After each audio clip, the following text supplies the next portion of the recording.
ಷೇರು ಮಾರುಕಟ್ಟೆ ಇನ್ನೊಂದು ಮಹಾ ಕುಸಿತವನ್ನ ಕಾಣಲಿದೆ ಅನ್ನೋ ಮಾತುಗಳು ಈಗಾಗಲೇ ಶುರುವಾಗಿದೆ. ಈ ರೀತಿ ಬಹುತೇಕರು ವಿಶ್ಲೇಷಣೆ ಮಾಡುತ್ತಿದ್ದಾರೆ.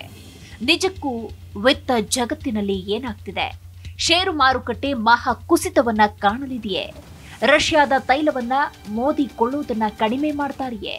ಹೀಗೆ ಒಂದಷ್ಟು ವಸ್ತುನಿಷ್ಠವಾಗಿ ವಿಚಾರ ಮಾಡಲೇಬೇಕಿದೆ. ಅಮೆರಿಕದ ಸಾಲ ತೀರಿಸಲಾಗದಷ್ಟು ಅಂದ್ರೆ 37 ಟ್ರಿಲಿಯನ್ ಅಮೆರಿಕನ್ ಡಾಲರ್ ಆಗಿ ಕೂತಿದೆ. ಇದನ್ನ ತೀರಿಸಬೇಕು ಅಂದ್ರೆ ಅಮೆರಿಕ ಮನಸೋ ಇಚ್ಛೆ ಡಾಲರ್ ಅನ್ನ ಮುದ್ರಿಸಬೇಕು. ಹೀಗೆ ಹೆಚ್ಚು ಡಾಲರ್ ಮುದ್ರಿಸಿದ್ರೆ ಹಣದುಬ್ಬರ ಹೆಚ್ಚಾಗುತ್ತೆ, ಡಾಲರ್ ಅನ್ನ ಕೊಳ್ಳುವ ಶಕ್ತಿ ಕಡಿಮೆ ಆಗುತ್ತೆ. ಹೀಗಾಗಿ ಸಾಲ ಕೊಟ್ಟ ದೇಶಗಳ ಬಳಿ ಡಾಲರ್ ಮೂಲಕ ಸಾಲದ ಹಣವೇನೋ ವಾಪಸ್ ಬರುತ್ತೆ, ಆದ್ರೆ ಅದರ ಮೌಲ್ಯ ಕುಸಿದಿರುತ್ತೆ. ಉದಾಹರಣೆಯ ರೀತಿಯಲ್ಲಿ ನೋಡೋದಾದ್ರೆ ಅಮೆರಿಕ ಹೆಚ್ಚು ಡಾಲರ್ ಅನ್ನ ಮುದ್ರಿಸಿದ್ರೆ ಆಗ ಒಂದು ಕಾಫಿಯ ಬೆಲೆ $1 ಇದ್ದದ್ದು $2 ಅಥವಾ $3 ಆಗುತ್ತೆ. ಅಂದ್ರೆ ಕೈಯಲ್ಲಿ ಹಣವೇನೋ ಇದೆ, ಆದರೆ ಅದರಿಂದ ಹಿಂದೆ ಕುಳಿತಿದ್ದ ಪದಾರ್ಥಕ್ಕೆ ಈಗ ಹೆಚ್ಚು ಹಣವನ್ನ ನೀಡಬೇಕಾಗತ್ತೆ. ಇದು ಹೇಗೆ ಅಂದ್ರೆ ಹಣ ಕೊಟ್ಟಂತಾಯ್ತು, ಆದರೆ ಅದರಿಂದ ಏನೂ ಪ್ರಯೋಜನವಿಲ್ಲದಂತೆ ಕೂಡ ಆಗುತ್ತೆ. ಹೀಗಾಗಿ ಸಾಲ ಕೊಟ್ಟ ದೇಶಗಳ ಸ್ಥಿತಿ ದಯನೀಯವಾಗುತ್ತೆ.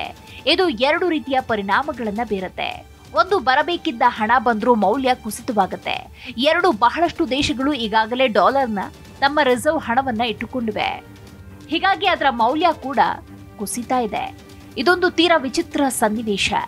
ಅಮೆರಿಕ ತನ್ನ ಡೆಟ್ ಮರುಪಾವತಿಸುವ ನಾಟಕ ಆಡಲು, ತನ್ನ ಹಣವನ್ನ ಅಪಮೌಲ್ಯ ಮಾಡಿಕೊಳ್ಳಲು ಸಿದ್ಧ ಇದೆ. ಈ ನಾಟಕವನ್ನ ಅದು ಈಗಾಗಲೇ 1 ಬಾರಿ ಮಾಡಿ ಅದರಲ್ಲಿ ಯಶಸ್ವಿಯಾಗಿದೆ.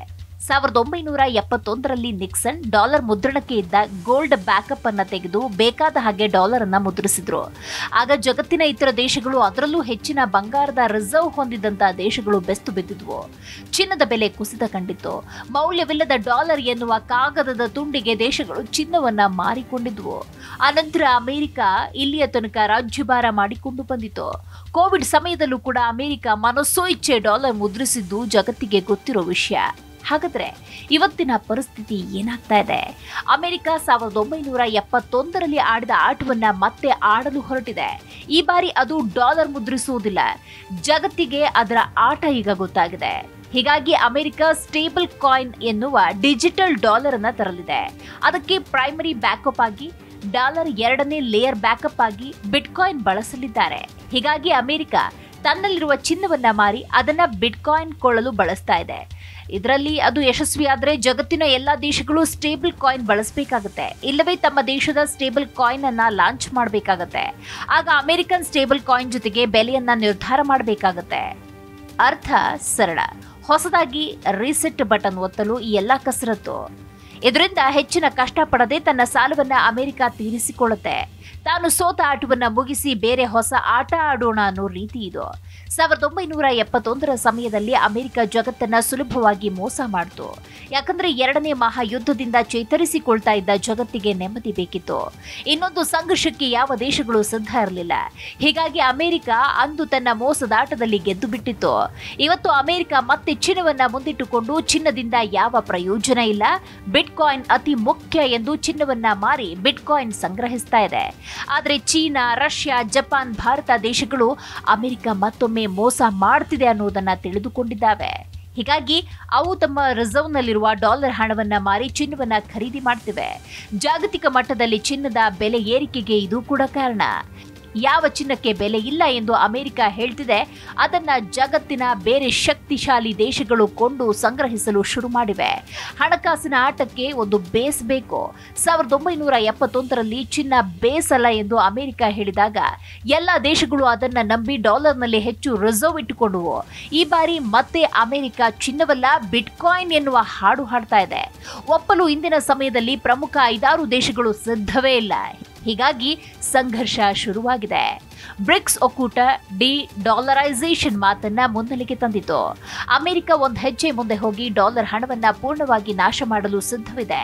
ಮೊದಲಿಗೆ ಅಪಮೌಲ್ಯ, ನಂತರ ಡಾಲರ್ ವಿನಿಮಯವಾಗಿ ತೆರೆ ಮರೆಗೆ ಸೇರುತ್ತೆ. ಸ್ಟೇಬಲ್ ಕಾಯಿನ್, ಬಿಟ್ಕಾಯಿನ್ ಹುಯಿಲುಗಳ ನಡುವೆ ತನ್ನ ಸಾಲವನ್ನ ವಾಪಸ್ ಕೊಡುತ್ತೆ.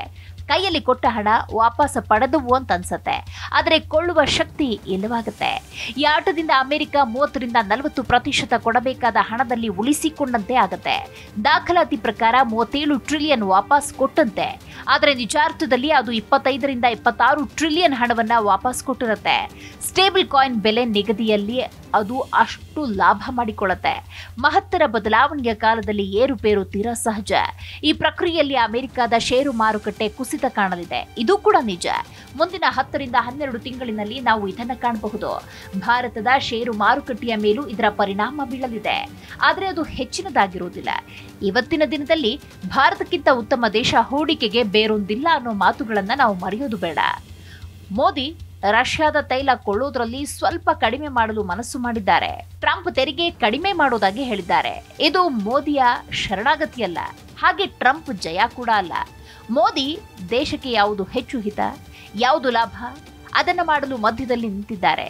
ಅಮೆರಿಕ ಗೆಲ್ಲುವ ಸಂಭಾವ್ಯತೆ 35%. ಯಾಕಂದ್ರೆ ಎಂದಿಗೂ ವರ್ಲ್ಡ್ ಟ್ರೇಡ್ ಡಾಲರ್ನಲ್ಲಾಗ್ತಾ ಇದೆ. 35% ಚೀನಾ ಮತ್ತು ರಷ್ಯಾ ಗೆಲ್ಲುವ ಸಾಧ್ಯತೆ ಇದೆ. ಯಾಕಂದ್ರೆ ಅವು ಸ್ಟೇಬಲ್ ಕಾಯಿನ್ ಒಪ್ಪದೆ ಚಿನ್ನವನ್ನ ಖರೀದಿಸ್ತಾ ಇದೆ. ಉಳಿದ 30% ಯಾವ ನಿರ್ಧಾರವೂ ಒಮ್ಮುಖವಾಗಿ ಆಗದೆ ಅಮೆರಿಕ ಒಂದಷ್ಟು ಆಳ್ವಿಕೆಯನ್ನ, ಚೀನಾ ಮತ್ತು ರಷ್ಯಾ ಇನ್ನೊಂದಷ್ಟು ಆಳ್ವಿಕೆಯನ್ನ ಮಾಡಲಿದ್ದಾವೆ.